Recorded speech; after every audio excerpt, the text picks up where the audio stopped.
tasty?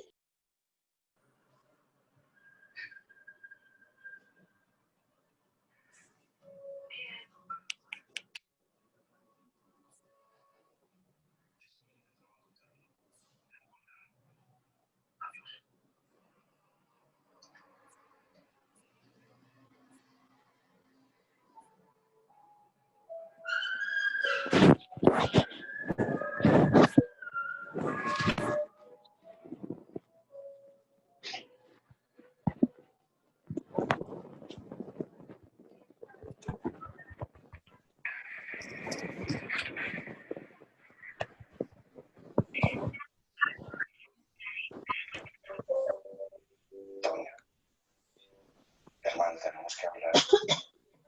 Por favor, llámeme y nos vemos. Una más, hermano. Vea que Verónica está toda preocupada. Buenas noches. Buenas noches. ¿Me escuchan? Perfecto. Bueno, hola, buenas noches, ¿cómo están? Mucho gusto, yo soy Cristian Camilo Guzmán, yo soy médico residente del programa de medicina interna de la Fundación Universitaria Juan N. Corpas, con sede pues en el hospital ahí universitario Clínica San Rafael. Soy residente segundo año y pues habíamos programado esta cita para simplemente exponerles un tema lo más simplificado posible de lo que sería monitoreo hemodinámico a base de algunos gases arteriales y pues alguna integración de lo que podría ser en la práctica clínica del escenario físico a las herramientas básicas con las que podemos contar. Entonces, dando cumplimiento y respetando pues los horarios, vamos a dar inicio. Entonces, la bibliografía está documentada en esta imagen, donde pues principalmente se sacó casi que toda la información del libro. El libro es de la Sociedad Europea de Cuidado Intensivo, pero pues sin desconocer algunos textos clásicos y otros documentos de apoyo que sirvieron bastante para la revisión del tema. Si lo necesitan, pues con mucho gusto me preguntan en el hospital y se los compartiré. Entonces, para poder entender este tópico tan grande, entonces empezamos hablando de dos circuitos. Entonces, de los circuitos tenemos un circuito macro que sería el escenario del miocardio y un circuito micro que sería el escenario de la célula. Ellos integrados por dos flujos sanguíneos. Uno de ellos que es el del aporte, que sería el flujo arterial. Otro de ellos que sería el de retorno, que sería el flujo venoso. Obviamente del flujo sanguíneo del escenario macro estaría integrado también por otro participante importante que sería el pulmón, y en el escenario micro pues obviamente la célula y lo que correspondería a la microcirculación, en este caso los capilares, sin desconocer obviamente entonces el flujo que sería el flujo del circuito macro hacia el circuito micro y lo que podría ser la respuesta, en términos generales ya lo vamos a ir entendiendo, de este circuito micro hacia el circuito macro.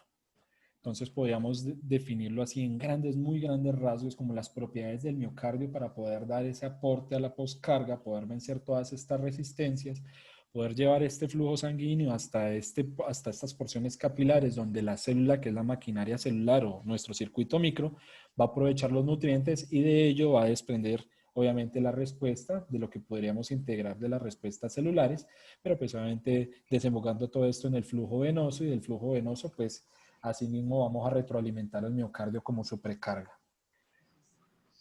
Entonces, en términos más, por decirlos así, matemáticos, podríamos decir entonces que hay dos protagonistas principales en esta parte, que sería el aporte del oxígeno y el consumo del oxígeno. Sin desconocer también los otros participantes, que sería la cantidad de oxígeno que puede entrar a nuestro sistema ya por este participante que sería el pulmón en términos de saturación. Nuestro carrier, que sería entonces el transporte a partir del eritrocito, y la maquinaria metabólica, en este caso la mitocondria. Ya vamos a ir entendiéndolo. Entonces, de ello derivan las dos fórmulas principales que ya vamos a pasar a explicar. Entonces, en cuanto al aporte del oxígeno, vamos a tener en cuenta que la fórmula es el gasto cardíaco por el contenido arterial de oxígeno. Este gasto cardíaco lo simplificamos en la fórmula de frecuencia cardíaca por el volumen minuto, pues lo vamos a explicar ya más adelante. Vámonos entonces por el lado de la concentración arterial de oxígeno. La concentración arterial de oxígeno es esta fórmula larga que les muestro en esta parte. Si la vamos a simplificar un poco, podríamos decir que la primera porción estaría integrada en relación al carrier, en relación a nuestro transporte, que sería el eritrocito, donde la cantidad de hemoglobina es determinante, la cantidad de saturación de la hemoglobina es importante y la cantidad de mililitros de oxígeno que puede mover este carrier es también importante. Si nos vamos a la parte de la saturación de esta hemoglobina, tenemos que tener en cuenta nuestro otro protagonista, que sería el aparato respiratorio. Este aparato respiratorio, si lo esquematizamos acá en un alveolo, ¿sí?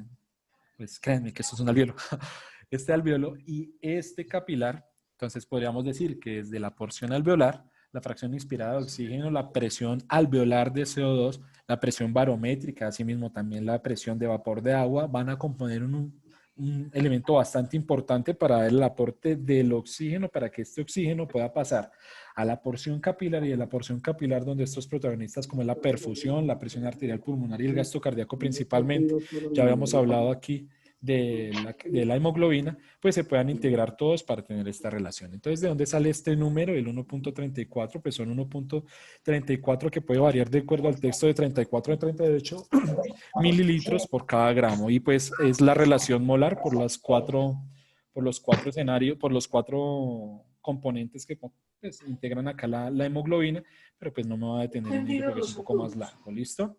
Entonces, todo ello y esta porción en conjunto van a terminar dando entonces el oxígeno unido a la hemoglobina.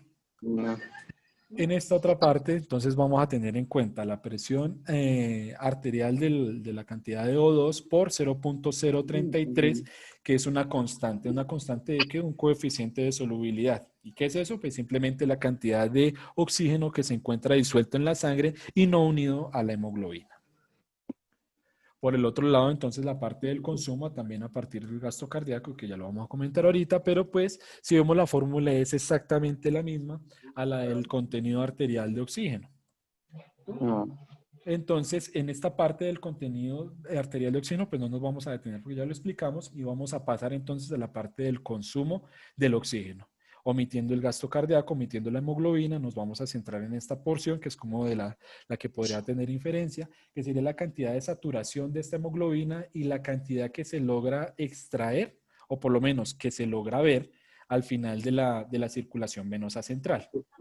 Entonces, esto lo podemos expresar de otra forma, no solamente por la cantidad que llega a la circulación central venosa, sino por la cantidad que se extrae, que es simplemente la misma relación, sería 1 menos esto. Esto sería. Y esa tasa de extracción de oxígeno pues es bastante importante porque es la cantidad de oxígeno que empieza a consumir la célula y su maquinaria metabólica, la mitocondria. Entonces, en condiciones normales, el aporte de oxígeno y la relación del consumo de oxígeno es heterogénea. ¿Heterogénea por qué? Porque el aporte de oxígeno va a ser 5 veces mayor al consumo en condiciones normales. ¿Qué pasa cuando entonces perdemos esa relación de las 5 veces sobre el consumo? Que esta tasa de extracción de oxígeno pues va a pasar a una tasa crítica de extracción, es decir, vamos a llevar a la maquinaria celular a su límite. Y esa maquinaria celular a su límite, pues cuando se sobrepase esa capacidad de consumo de oxígeno y la de disponibilidad del oxígeno, vamos a obligar a la célula a que actúe por un metabolismo que es anaerobio. Ese metabolismo anaerobio va a llevar pues normalmente a la producción de lactato y ese lactato a la producción de protones, en este caso pues los protones serían los ácidos y esos ácidos unidos al lactato serían el ácido láctico, que en términos más grandes podríamos definirlo como una hiperlactatemia flujosensitiva como la expresaban en los textos. Yo sé que también hay otra forma de poder expresar la hiperlactatemia, que sería hiperlactatemia A, hiperlactatemia B, pues esto sería entonces en términos generales hiperlactatemia tipo A. Entonces, como les decía, la tasa de extracción podríamos expresarla simplemente como 1 menos la saturación venosa central de oxígeno y pues es una relación exactamente similar. Si nos fijamos entonces aquí en la porción baja de la hiperlactatemia flujosensitiva, podemos derivar también en esta parte del gasto cardíaco.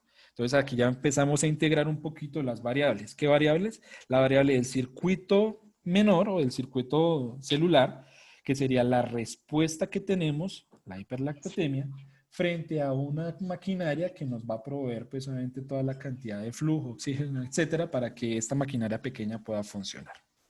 Pero no solamente podemos tener la hiperlactatemia por esta parte, pues simplemente aquello es para esquematizar que en condiciones normales el cuerpo también puede llegar a condiciones anaerobias y estas condiciones anaerobias también producir algo de lactato y la cantidad de protones pues no va a ser tan significativa como en esta otra porción. En esta otra porción sería el escenario normal en el cual podríamos tener un inadecuado aporte del gasto cardíaco o un inadecuado aporte de la microcirculación que se va a traducir en una actividad anaerobia, la actividad pues mitocondrial no va a verse beneficiada por la cantidad de oxígeno. En este caso pues tendría que irse por el lado de no tener oxígeno, incrementando la cantidad de protones y esta cantidad de protones es lo que va a hacer que el cuerpo entre en acidosis, pues obviamente en acidosis láctica. Si nos fijamos aquí en la parte baja, que es una de las partes más importantes de la charla, ellos también tienen en cuenta la relación de otra forma. No solamente la relación en producción de protón, sino la relación que puede haber en la concentración de dióxido de carbono en el escenario venoso y en el escenario arterial. Si nos fijamos en esta parte, en el escenario venoso, ellos parten de la diferencia de la concentración de CO2 venosa menos la arterial, pues eso tiene bastante lógica. ¿Por qué? Porque yo espero encontrar más CO2 primero en la porción venosa que en la porción arterial. Por eso va primero venoso menos arterial, de CO2. Mientras que por la otra parte entraría a dividir la concentración arterial del oxígeno, pues esto sería entonces arteria menos vena, pero de oxígeno. Esta relación debe ser menor a 1. ¿Qué quiere decir? Que la cantidad de oxígeno que yo puedo aportar sea mayor a la cantidad de producción del O2, que esto se traduce en cantidad de oxígeno consumido. Esta relación en términos generales sería menor de 1. Sería anormal mayor de 1. Esto solamente para esquematizar y ahorita les voy a mostrar exactamente cuánto es el valor según los textos que revisamos. Entonces, esto solamente para decir que hay mecanismos no hipóxicos que también elevan el lactato, pero que es importante otras relaciones, no solamente hiperlactatémicas, sino de relación de producción de CO2 y de la cantidad disponible de oxígeno. Vamos entonces al gasto cardíaco. Si nos vamos a la fórmula general del gasto cardíaco, que es el volumen minuto por la frecuencia cardíaca, podemos expresarlo de forma más macro en como la presión de perfusión, que va a ser igual a gasto cardíaco y a la resistencia vascular sistémica.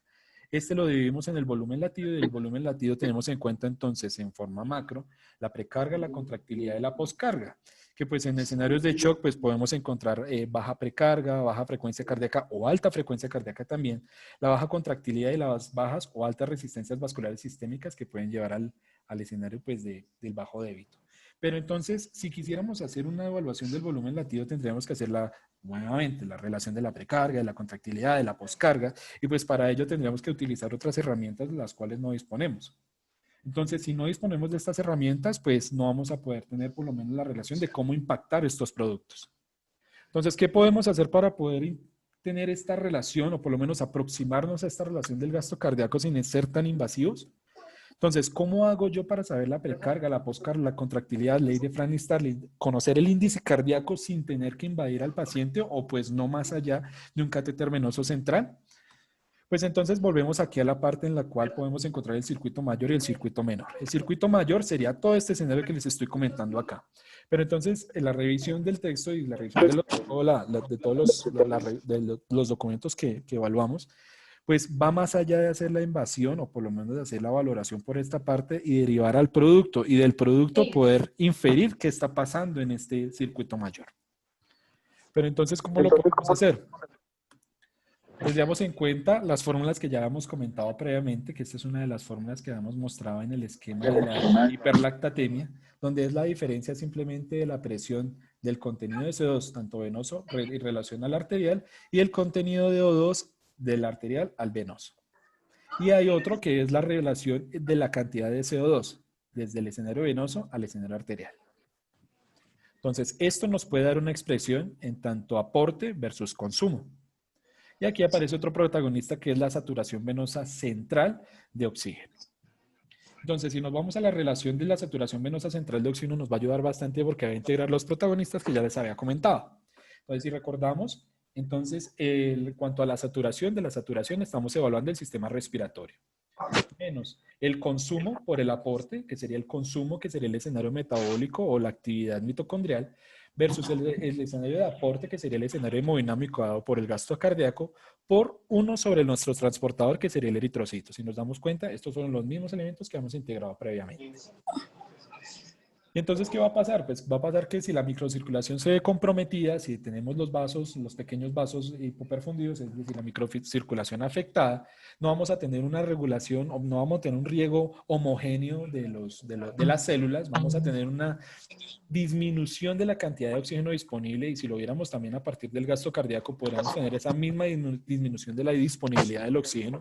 Se va a traducir en que el cuerpo, o por lo menos la célula, nuestro circuito menor, va a tener que activar mecanismos anaerobios que va a terminar produciendo dióxido de carbono, que se va a traducir en su consumo, es decir, en la presencia de más de CO2 sobre la disponibilidad de este oxígeno, que va a llevar a que se invierta la relación que antes les había comentado. Recuerden que esta relación debía ser en términos fisiológicos menor a 1. Y pues obviamente la maquinaria del circuito menor, en este caso la mitocondria, entra en un estado en el cual no va a tener la disposición del oxígeno y pues va a fallar. Entonces, volvamos nuevamente al esquema inicial, pero esta vez vamos a verlo desde el otro punto de vista, no desde el macro hacia el micro, sino del micro hacia el macro.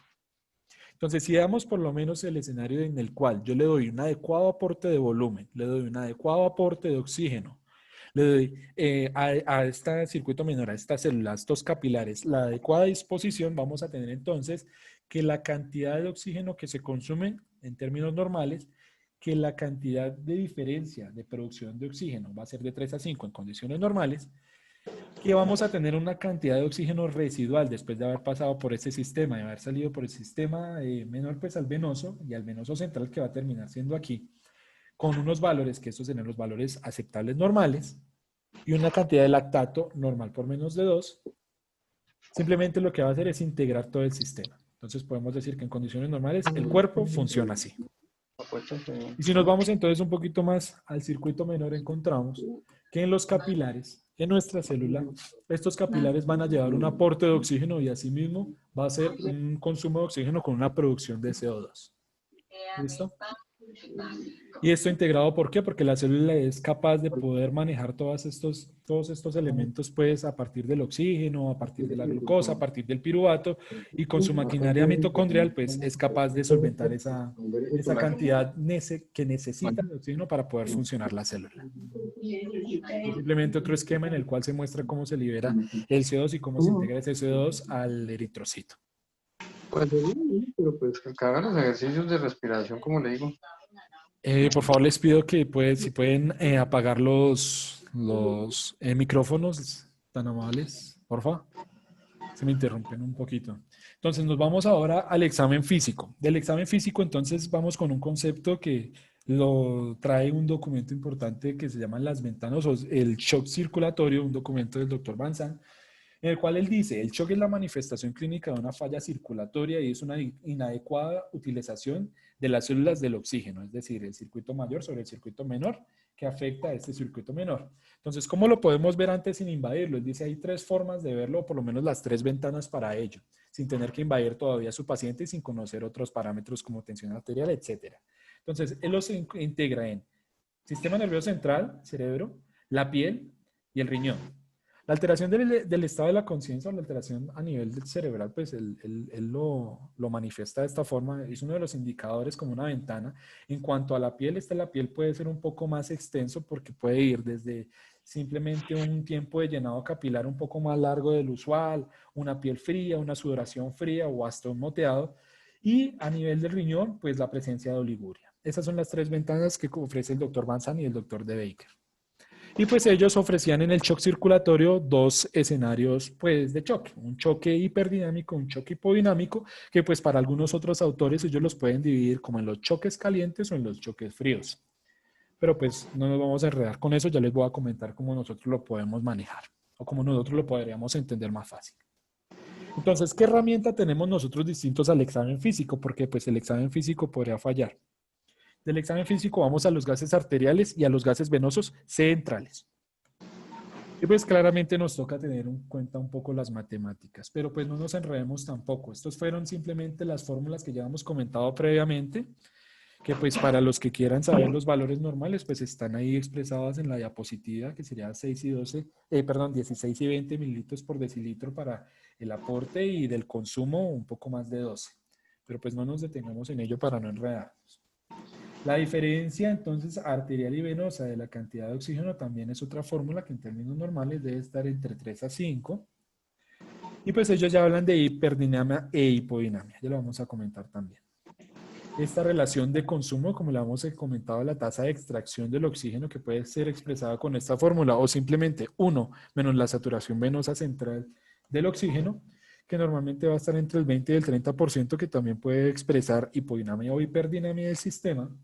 El lactato sérico, que ya bien sabíamos que normalmente pues está menor de 2 y si está mayor de 2, pues hay que tener una correlación clínica y la correlación con el escenario de que eventualmente pueda ser un sustrato o pues lo menos un producto del escenario anaerobio. Y la fórmula, una de las fórmulas importantes que ya hemos comentado en otras diapositivas es esta, que es la de la delta del CO2. Entonces, si nos vamos aquí a lo grande, a como integramos todo el sistema ahora sí, como integramos las ventanas, y si tenemos estos elementos, podríamos decir que con estos elementos podríamos hacer una orientación muy grande y de entrada uno podría tomar los gases arteriales y venosos y hacer simplemente estas consideraciones. Sacando entonces algunas fórmulas matemáticas sencillas para poder decir si el paciente está en hiperdinamia o en hipodinamia. Y esto tiene repercusiones sobre el tratamiento, porque en los escenarios hiperdinamicos vamos a tener como representante el choque séptico y como los estados hipodinámicos vamos a tener como representante los compromisos pues del escenario de la precarga, de la poscarga y de la contractilidad básicamente, ya también lo vamos a explicar. Y puede hacer entonces choque cardiogénico, choque hipovolémico y choque obstructivo para el escenario hipodinámico, es decir, impactar sobre la bomba. Y este podría ser impactar sobre la microcirculación. Pero entonces esto puede ser todavía un poco complicado, entonces para ello vamos a ir a un diagrama. Entonces vamos a simplificarlo todo. Entonces empecemos, cuando nos vamos a enfrentar entonces a este tipo de pacientes y nosotros queremos saber si el problema es hiperdinámico o hipodinámico, empezamos evaluando la saturación venosa central del oxígeno. Si nos vamos entonces que la saturación venosa central de oxígeno es menor del 70%, vamos a revisar entonces si la saturación es óptima o no es óptima.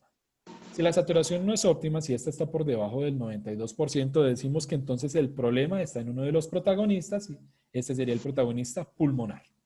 Entonces hay que optimizar la situación pulmonar para obviamente mejorar este sistema.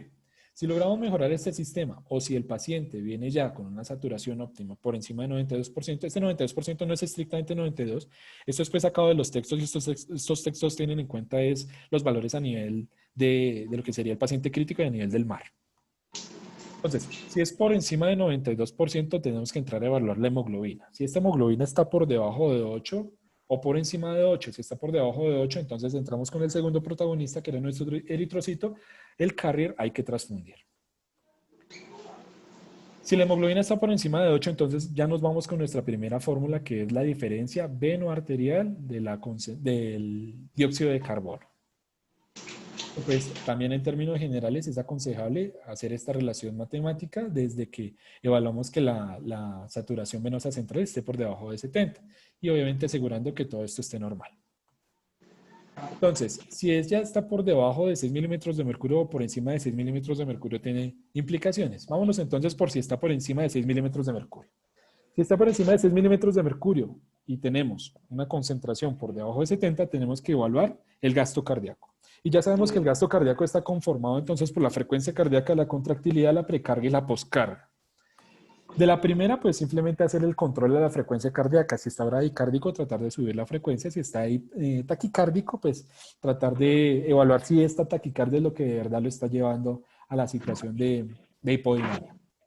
Evaluar la contractilidad, pues en términos de inotropía, evaluar la precarga, pues que sería del paciente deshidratado o no deshidratado, o si el paciente tiene una obstrucción que impide que el miocardio que pueda recibir buen aporte de volumen, o que definitivamente el paciente lo que necesite sea un vasopresor o eliminar la obstrucción o su poscarga, que pues también sería el escenario del obstructivo.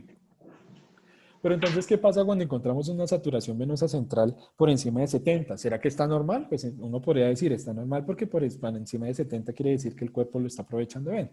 Pero pues para estar completamente seguros debemos hacer entonces esta otra fórmula, que era la fórmula que habíamos comentado previamente de la cantidad de producción de CO2 en relación a la cantidad de disponibilidad de nuestro O2.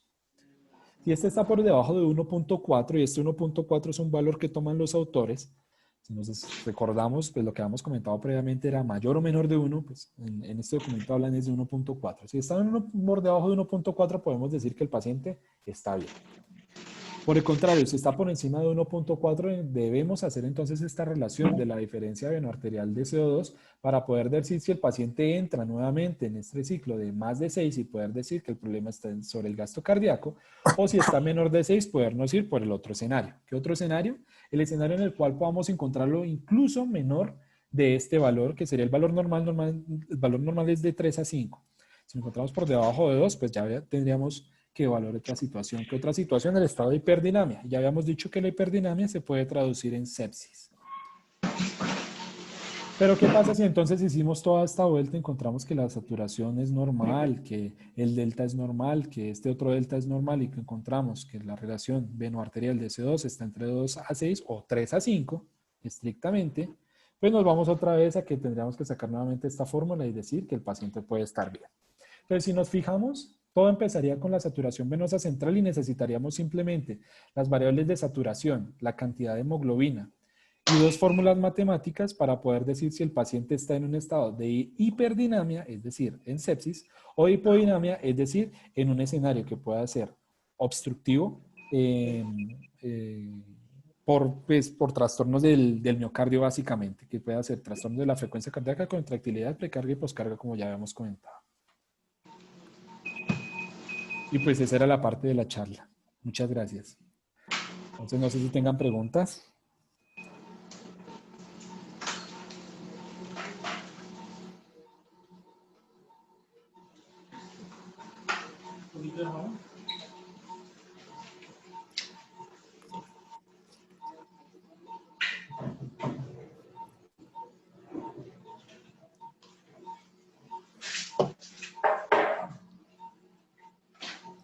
Entonces no sé si tengan alguna consideración, pregunta o aporte pues que hacer a esta parte.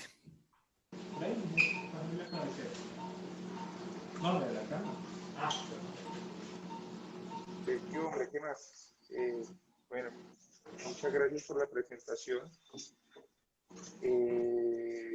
Creo que es supremamente completo todo el enfoque que usted nos ha dado precisamente sobre la evaluación de la perfusión y de la monitorización y toda la información que uno puede obtener simplemente haciendo un análisis clínico y pues con gasimetría arteriovenosa de estos pacientes. Esto para mirar que los gases no solo nos muestran el estado ácido o base, no solo nos dan cuánto oxígeno lleva en la sangre del paciente, sino a partir de ellos, cómo puede evaluar uno cómo está la perfusión, cómo se encuentra el metabolismo aeróbico y anaeróbico, y a partir de eso tomar decisiones sobre montar inotropía, ajustar el manejo vasopresor y cambiar las metas de manejo en todos los pacientes. De verdad, muchas gracias y felicitaciones. Simplificó de verdad de manera muy clara toda la información. Gracias, profe. No sé si el doctor Morita, la doctora Catalina, bueno, los otros profes que están ahí, si tienen algo más. Creo que realmente todo está muy claro.